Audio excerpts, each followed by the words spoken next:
তুমিও তো মার পোলা, বড় ভাই তো সব সময় দেয়, তুমিও তো মাঝে মধ্যে দিতে পারো। না, আমি তোর মায়ের পোলা না, জানিস?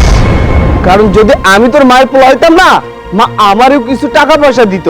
সব টাকা পয়সা দিয়ে ওই বড় ভাইরে বিদেশ পাঠাইতো না। মা যা টাকা ছিল সব টাকা দিয়ে বড় ভাইরে বিদেশ পাঠাইছে। আমারে কি দিছে? হ্যাঁ, আমারে কি দিছে? এখন টাকার জন্য আমার কাছে আইছস কে? শোন, আমি তোরে পরিষ্কার করে কইয়া দিতাছি, আমি একটা টাকা পয়সাও দিতে পারবো না। তোর বড় ভাইয়ের কাছে, বড় ভাইয়ের কাছ থেকে নেই টাকা পয়সা। বড় ভাই টাকা কেমনে দিব? বড় ভাই তো বিদেশে বসে আছে, কাজ কাম নাই। হয় তুই কি আমার বোকা পাইছস?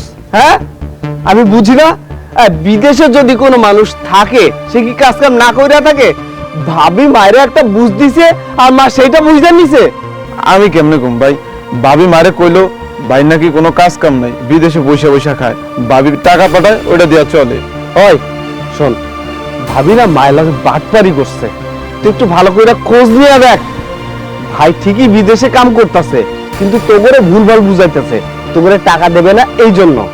আচ্ছা ভাইজান, যাই হোক, তোমার তো একটু মায়ের প্রতি দায়িত্ব আছে, তুমি তো একটু মায়েরা দেখতে পারো। তাই তুই কি সব উল্টা পাল্টা কইতাছস? মায়ের দায়িত্ব আমার নিতে হইব কেন? মা কি আমার দায়িত্ব নিছে? নেয় নাই। আজকে মা যদি আমার দায়িত্ব নিত, আমার শ্বশুর বাড়িতে পইড়া থাকতে হইতো না। আমি আজকে আমার বাড়ি ছাইড়া শ্বশুর বাড়িতে পইড়া আছি, কিসের জন্য? শুধু মায়ের জন্য। মা যেমন আমার দায়িত্ব নেয় নাই, আমিও মায়ের কোনো দায়িত্ব নিতে পারবো না। ভাইজান, তোমরা এসব কি শুরু করছো?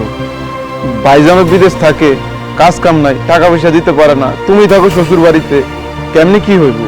এই শোন, আমার লগে একদম পেঁচাল পারিস না। আমি না তোকে টাকা পয়সা দিতে পারুম না। মা যদি আমার সন্তান ভাবতো, তাহলে আমারও কিছু টাকা পয়সা দিত। দেয় নাই তো মানে কিছুই। যা দিবার সব দিছে বড় ভাইরে। বড় ভাইরে টাকা পয়সা দিয়ে বিদেশ পাঠাইছে। পারলে বড় ভাইয়ের কাছ থেকে নে। আর সব এখন তোমরা দুইজন যদি টাকা পয়সা না দাও, মায়ার আমি কেমনে চলবো? তুই ভাই থাকস কে? কাজ করতে পারস না? দামা হইছস, কাজ কইরা খানা। মা আর তুই তো, আর তো কেউ নাই, তাই না?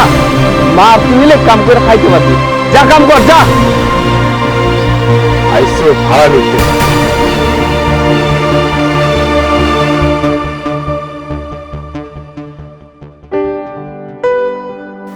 বৌমা, কি ব্যাপার? এত দেরি করে কেন আসলেন? কালকে রাতে না আপনাকে ভালোভাবে বলে দিলাম যে আজকে বাড়িতে সকাল সকাল চলে আসবেন, বাড়িতে অনেক কাজ আছে, তারপরে কেন দেরি করলেন?